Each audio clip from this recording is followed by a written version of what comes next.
projeção da cobertura do solo e informações importantes para subsidiar políticas públicas voltadas ao planejamento urbano. Bom, pessoal, e contribuições muito importantes dessa pesquisa estão relacionadas a esse caráter inovador dessa metodologia, que é uma replicagem que eu estou fazendo com algumas alterações importantes, que visa unir ferramenta preditiva e análise geoespacial dentro do sensoriamento remoto, utilizando várias plataformas para essa análise e identificando áreas críticas para intervenção, que vai auxiliar na redução de desigualdades causadas pela injustiça climática. Essa pesquisa também é um material, pode oferecer material muito importante para orientar diretrizes de planejamento urbano locais.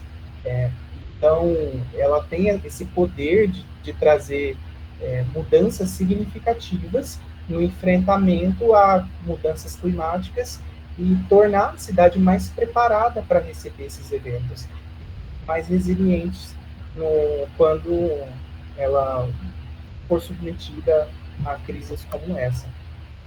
E o caráter sustentável da pesquisa é muito importante, ele está ligado à mitigação dos efeitos e à construção de cidades mais resilientes.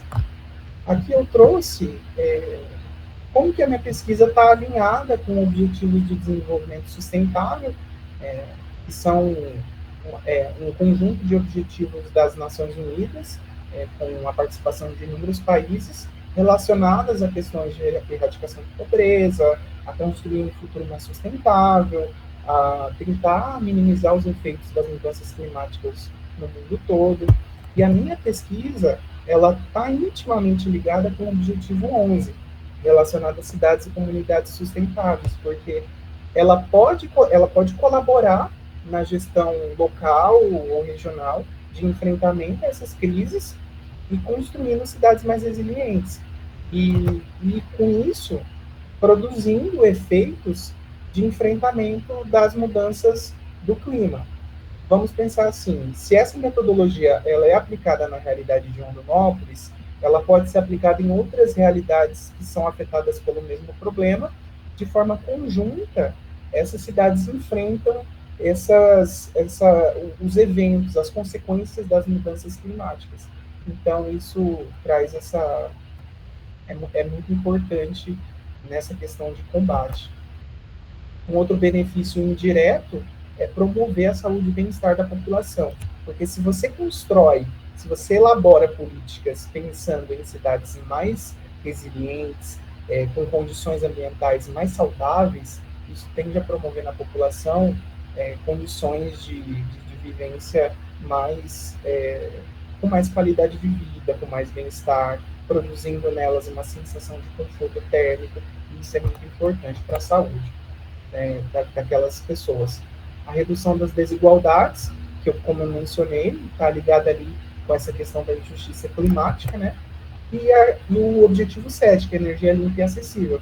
Se você tem cidades mais frescas, mais preparadas para enfrentar esses eventos, vai ter uma demanda por energia menor, uma demanda por uso de ar-condicionado menor, uma demanda por ventilação menor, e, consequentemente, a pressão na rede elétrica ela também vai ser menor, favorecendo esse objetivo.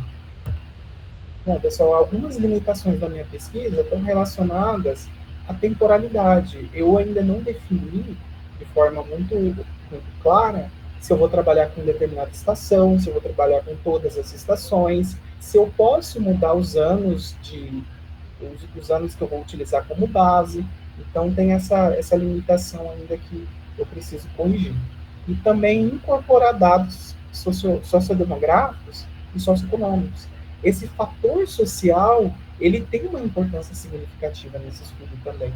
Tem estudos, referências que já utilizaram esses dados, mas de uma maneira mais diferente, não de forma tão integrada assim. E a influência de mudanças climáticas futuras. Embora essa metodologia possa prever a intensidade desse fenômeno para daqui a alguns anos, não se pode prever como que mudanças a nível global vão impactar diretamente essa realidade. Bom, e por fim, para concluir, eu trouxe alguns exemplos de como que metodologias semelhantes foram aplicadas A primeira é na cidade de San Antonio, no Texas, Estados Unidos, que os autores utilizaram árvores de decisão, vetores de suporte e aumento de gradiente, que são técnicas de aprendizado que servem para fazer essa previsão também. Esse foi um estudo rodado em 2024 e publicado esse ano. Aqui é um caso um pouco diferente, que é na província de Harbin, na China, que eles analisaram a influência da ilha de calor numa região fria. E eles concluíram, ao final do estudo, que, nesse caso específico, produz resultados diferentes, mas a metodologia teve a mesma, foi tão adequada quanto outras metodologias. E também é um estudo muito recente, que foi publicado no ano passado. E esse é o exemplo mais completo de alguma realidade brasileira que eu trouxe, que é de Presidente Prudente, São Paulo, Brasil, que trouxe essa ferramenta para fazer previsões e utilizou árvore de decisão, regressão linear e vetor de suporte, que são técnicas muito boas para realizar essa análise. Então, bom, para finalizar, eu trouxe as minhas referências, né? Tem muita informação a respeito de Rondonópolis e tem outros estudos com a metodologia que eu utilizei ali com algumas diferenças de uso, né? Bom, pessoal, eu espero que tenham gostado. Obrigado pela atenção. É isso. Obrigado, Igor, aí pela apresentação, foi bem didático. Então, vamos dar início aí à etapa das discussões, com a fala da orientadora, professora Camila, depois o professor Domingos. Boa noite, pessoal. Igor, parabéns pela sua apresentação. Você falou muito bem, com muita propriedade sobre o assunto. Eu acho que a apresentação, os slides em si, eles estavam bem explicativos, pouco texto. Você foi falando, foi explicando muito daquilo, muito além daquilo que está aparecendo ali no slide. Isso é interessante porque mostra que você está entendendo do assunto, que você está pesquisando sobre isso, a questão das suas referências também, referências atuais, internacionais, e bacana usar uma que é aqui no Brasil, né, de Presidente Prudente, então isso é excelente, parabéns, eu acho que você fala com bastante desenvoltura e eu acredito que ficou claro o que você pretende fazer no seu trabalho. Tá? Então, parabéns. Tá ótimo. Siga assim para qualificação e para defesa, que a meu ver está bem interessante. A princípio a gente tinha conversado, né? A gente tinha pensado em fazer outra pesquisa, mas a gente foi conversando e você viu que realmente o seu interesse, você tinha mais afinidade por esse tema. E aí então a gente acabou optando por trabalhar com essa questão de ilhas de calor aqui em Rondonópolis. Eu estou em Rondonópolis há 8 anos e aqui é realmente muito quente, né? É muito quente e por mais que dê uma chuvinha, parece que ao invés de melhorar o negócio, inflama, né? Então, acho que o seu trabalho ele tem muito a contribuir para essa temática, levando em consideração as questões ambientais, climáticas, né?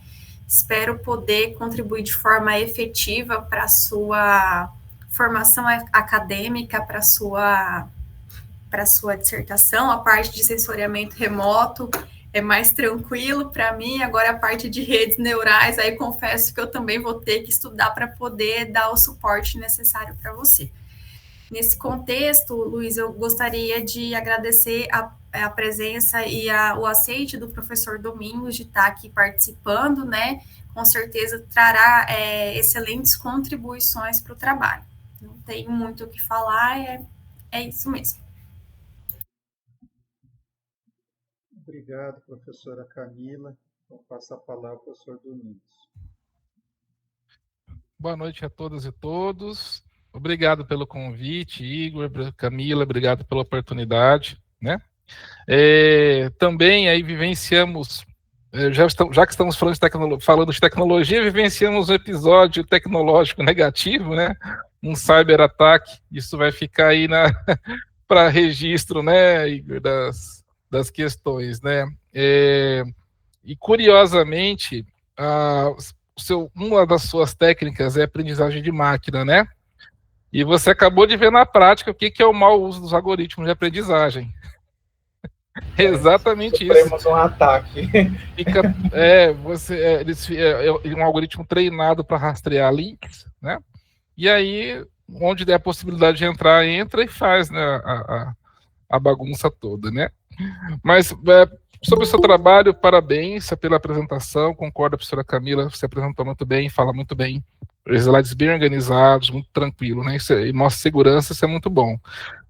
O que eu tenho a discutir, a debater, é mais a respeito de alguns detalhes metodológicos que a gente pode estar rapidamente conversando, até para não se estender muito, né? Mas eu tenho uma pergunta que antes de falar eu ia te fazer. Você vai trabalhar com os modelos de aprendizagem de máquina, né? Quais serão os dados que você vai utilizar para isso? Você já sabe ou você vai escolher ainda? Bom, professor, eu vou utilizar os dados referentes às bandas térmicas do Landsat, né? Os dados que eu vou obter da imagem de satélite. Ele vai me fornecer, uma informação digital que vai precisar ser convertida para depois calcular a temperatura de superfície, e a partir desse dado eu vou utilizar o NDVI também nessa análise, é importante destacar. Então serão necessárias outras bandas espectrais. Eu vou calcular a temperatura de superfície dos pontos relacionados aos pixels das imagens e, com isso, calcular a intensidade das ilhas de calor. Os modelos, eles vão utilizar os padrões históricos, eles vão observar as mudanças, eles vão analisar se tem algum padrão ali, e aí eles vão estimar a partir desses dados relacionados à temperatura e relacionados à intensidade. Perfeito. Eu só não trouxe os cálculos porque senão a apresentação não, fica realmente truncado. Não, mas realmente, né, você vai extrair dados, então, das imagens de satélite, você vai ter coordenada XY e as informações espectrais, certo? Com isso você vai ter uma tabela de atributos bem grande, né? E aí você vai conseguir fazer o processo de aprendizagem. Nós fizemos algumas aproximações, juntamente com o professor Ricardo Linda, especificamente só com relação à parte de modelos, né? Trabalhando aí para previsão de material particulado em municípios do Nordeste, né? E uma coisa que eu acho bacana, né, que foi aprendendo com o tempo, eu acredito que usar o Google Colab vai ser algo bem interessante para você, porque a parte computacional é uma limitação muito grande, e com o Google Colab você vai instalar nos servidores do Google isso daí, basta ter uma internet boa e o tempo de processamento é melhor, porque as nossas máquinas às vezes não conseguem dar conta, né, desse processamento de aprendizagem de máquina. Então é importante já usar um suporte aí de máquina virtual, né, computação nas nuvens, né. A outra questão importante de comparar vários modelos, eu acho isso muito bom, porque geralmente a gente usa o critério de decisão de Akaike para conseguir estabelecer qual seria o melhor, né? E a discussão científica, ela vem em função da comparação desses modelos diferentes, né? Então, assim, até para os estudantes que estão ouvindo, esse uso de redes neurais e aprendizagem de máquina, ele hoje é muito mais próximo da nossa realidade do que antes. Basicamente, você vai ter um conjunto de dados de treino e de suporte de análise, né, treinamento e teste, e vão tentar desenvolver uma equação para fazer a previsão dessa formação da ilha de calor. Uma coisa que eu percebo que alguns artigos não têm feito, e que os revisores de artigos reclamam um pouco, é quando a pessoa não tem condições de fazer uma espécie de validação de campo. Você havia dito que ainda ia escolher o momento do ano para isso, né? Na verdade, a época do ano. Na verdade, você pode rodar esses modelos, tanto na época chuvosa, se você conseguir imagens para isso, ou e na época seca, que é onde geralmente acontece com mais intensidade esses episódios. Até para você conseguir validar e isolar, né, as regiões. E, se possível, se possível, né, tentar fazer uma avaliação de campo da temperatura, tá? Isso vai ser observado geralmente, como já passou a estação seca, só ano que vem você vai conseguir medir. Mas tem tempo de você planejar.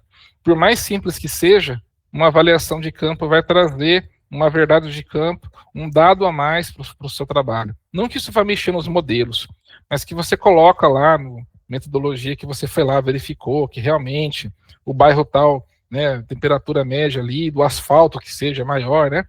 E acredito que o seu trabalho vai conseguir mostrar algumas questões de planejamento urbano que sempre destaca e que sempre ficam à margem.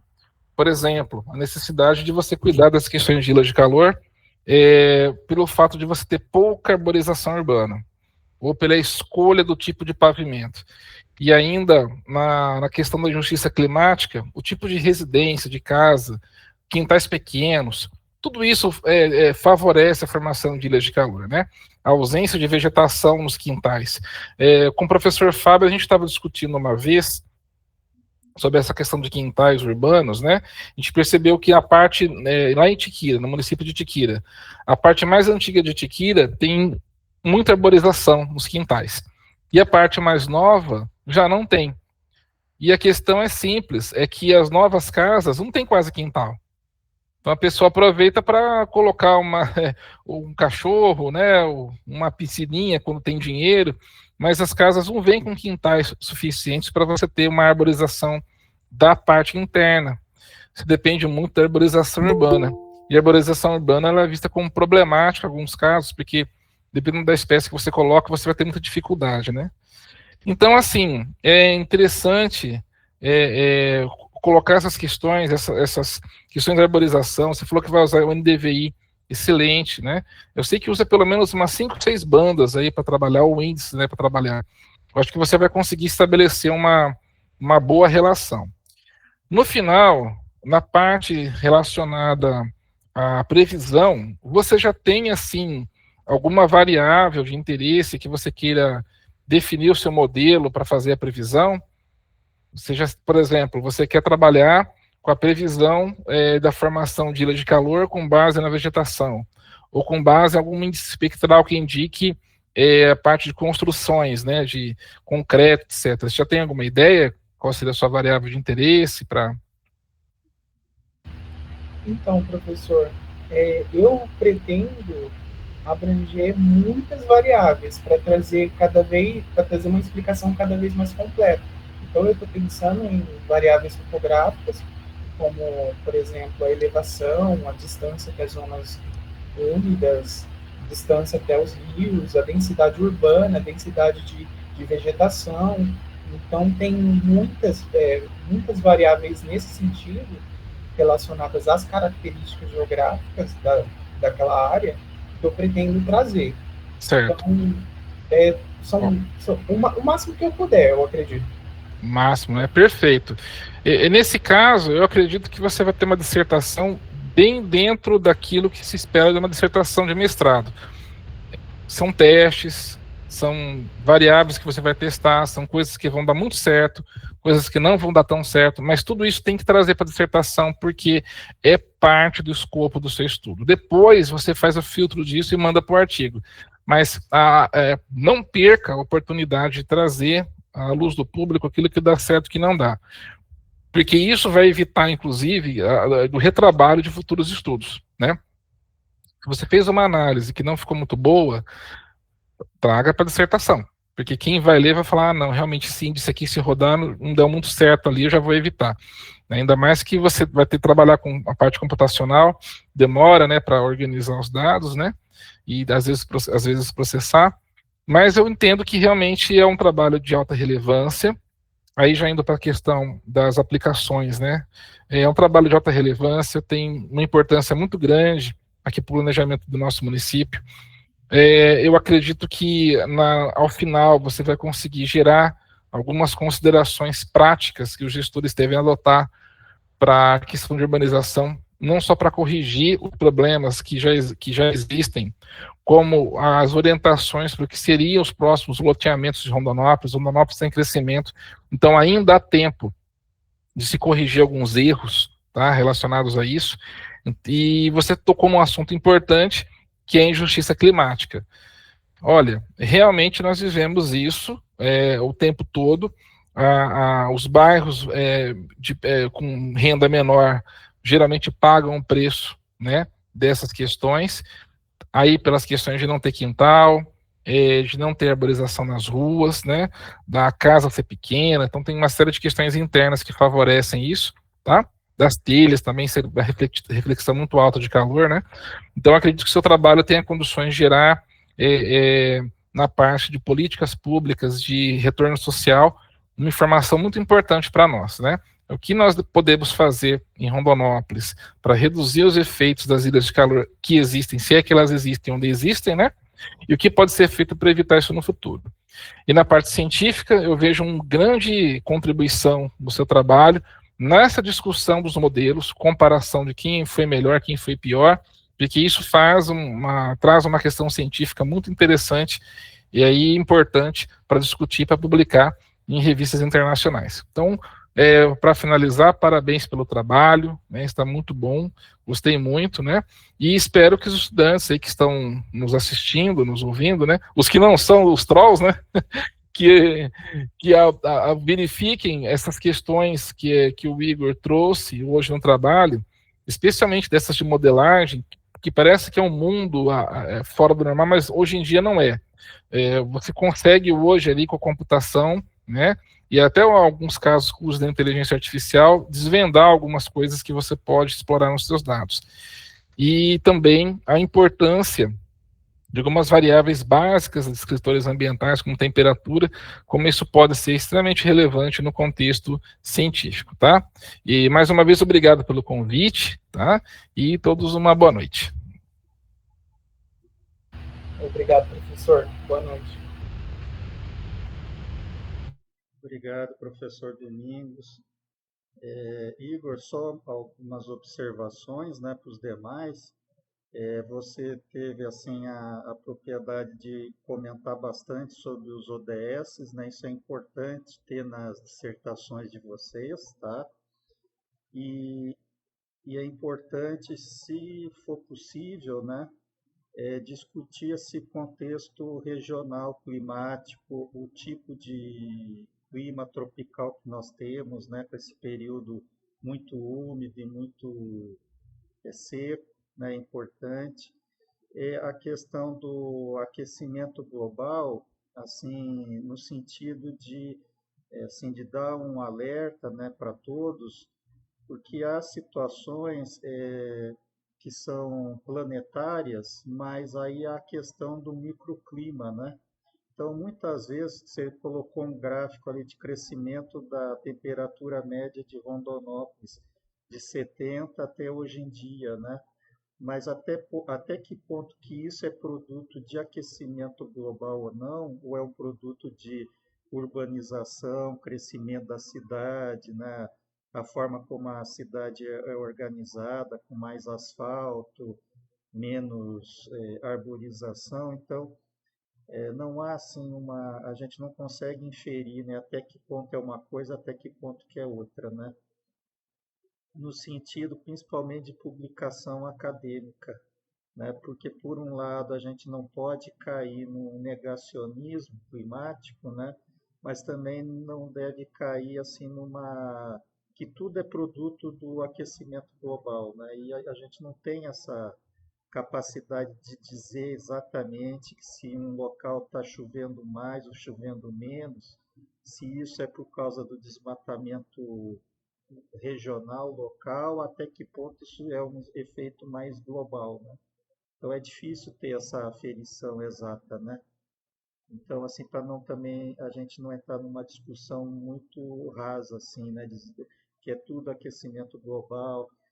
Por exemplo, nessas questões urbanas, né? Há essas discussões até de especialistas, né? De pesquisadores. Em tal ano Mato Grosso não vai mais ser habitável, não vai mais ser possível viver em Mato Grosso por causa do aquecimento global. Isso eu já vi pesquisadores da área dizer isso, mas como é que você vai poder afirmar isso, né? mesmo que haja aquecimento global, né? Apesar daqui ser muito quente, né? Se as pessoas vivem lá no Oriente Médio, no deserto do Saara, como é que você vai poder afirmar que é inabitável, né? É muito forte essa palavra, né? Então, assim, tem um exagero de um lado e tem um exagero de outro lado também, né? Então, assim, no sentido de vocês terem essa perspectiva mais científica, baseada em referências, né, e assim por diante, né? Então, seria isso. Igor, está de parabéns aí pela sua apresentação. Só mais uma observação. Nesse seu modelo matemático, né, de inteligência artificial, me veio, se não seria interessante também ter variáveis econômicas, porque no último censo, você tem a renda domiciliar de cada habitante, de cada bairro, né, nos microdados. Então, talvez a renda seja uma boa variável latente para a questão talvez, também da questão do clima, né?